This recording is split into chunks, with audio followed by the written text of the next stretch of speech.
পশু কেনার দিনই দেখবেন অনেকের কুরবানি বাতিল হয়ে যাচ্ছে। কুরবানির দিন পর্যন্ত যেতে হবে না, পশু কেনার দিনই অনেকের কুরবানি বাতিল হয়ে যাচ্ছে।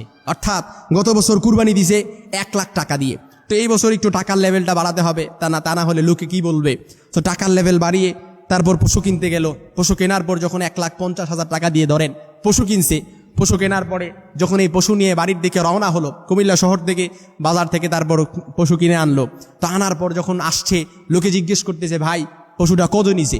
তো বলে ভাই 1,50,000 নিছে। বলে ভাই অনেক জিতছেন, অনেক সস্তা হয়েছে। তো আস্তে আস্তে আবার আরেকটা জিজ্ঞেস করতেছে। তো যাচ্ছে জিজ্ঞেস করার পর যখন আরেকজন জিজ্ঞেস করলো, বলে ভাই 1,50,000 নিছে। বলে ভাই এটা তো পড়তা হয় না, অনেক দাম হয়েছে। গত সপ্তাহে যদি ময়নামতি বাজারে যাইতেন তাইলে এর চাইতে কমে আপনি কিনতে পারতেন, এটা অনেক দাম হয়ে গেছে। তো এইভাবে যখন এক একজন এক এক রকম কথা বলতেছে, ভাই পড়তা হয় নাই, ভাই অনেক জিতছেন, ভাই অনেক ঠকছেন, এই কথাগুলো যখন বলছে, কুরবানির পশু কিনতে গেছিল 5 জন, শরিক হচ্ছে 7 জন। এই 7 জনের মধ্যে 2 জন আসতে পারে না, কারণ তারা শহরে চাকরি করে।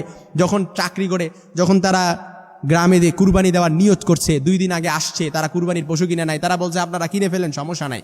তো যখন এই বছর তারা কুরবানি দিবে গ্রামে, তো যখন দেওয়ার পরে যখন আসার পরে অনেকেই তাদেরকে ফুসলায় বলতেছে, কুরবানির গরুটা তো অনেক দাম হয়েছে তোমাদের, এটা তো অনেক দাম হয়েছে। অনেক বলছিলাম যে ময়নামতি বাজার থেকে কুরবানির গরু কেনার জন্য, কিন্তু কিনে নাই, শহর থেকে কিনছে, ভাবছে ওইখানে সস্তা হবে, কিন্তু ওইখানে দাম হয়ে গেছে। তো যখন ফুসলাচ্ছে ওই 2 জন শরিকদারের মধ্যে অন্তরের মধ্যে আত্মতৃপ্তি নাই। তারাও ভাবতেছে মনে মনে যে গত বছর যাদের সাথে কুরবানি দিলাম তাদের সাথে 20,000 টাকা শরিকে যে কুরবানির পশুটা কিনলাম এটা তো অনেক সস্তায় কিনতে পারছি, কিন্তু এই বছর যাদের সাথে দিলাম ভালো করে কুরবানির পশুটাও কিনতে পারে না, এই বছর অনেক দাম হয়ে গেল, অর্থাৎ এই বছর নিজেরাও ঠকে গেলাম। এরকম তাদের ভেতরে একটা আত্মতৃপ্তি কাজ করে না। মনে রাখবেন, যারা পশু কেনার সময় এই চিন্তা ভাবনা লালন করেন যে পশু ঠকছেন, জিতছেন, এগুলা লালন করেন, পশু ওই কুরবানির দিন পর্যন্ত যেতে হবে না, ওইখানেই পশু কুরবানি বাতিল হয়ে যাবে।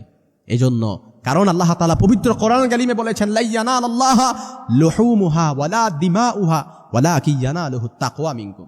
আল্লাহর কাছে রক্ত, গোশত এগুলো পৌঁছায় না, যেটা পৌঁছায় সেটা হচ্ছে তাকওয়া।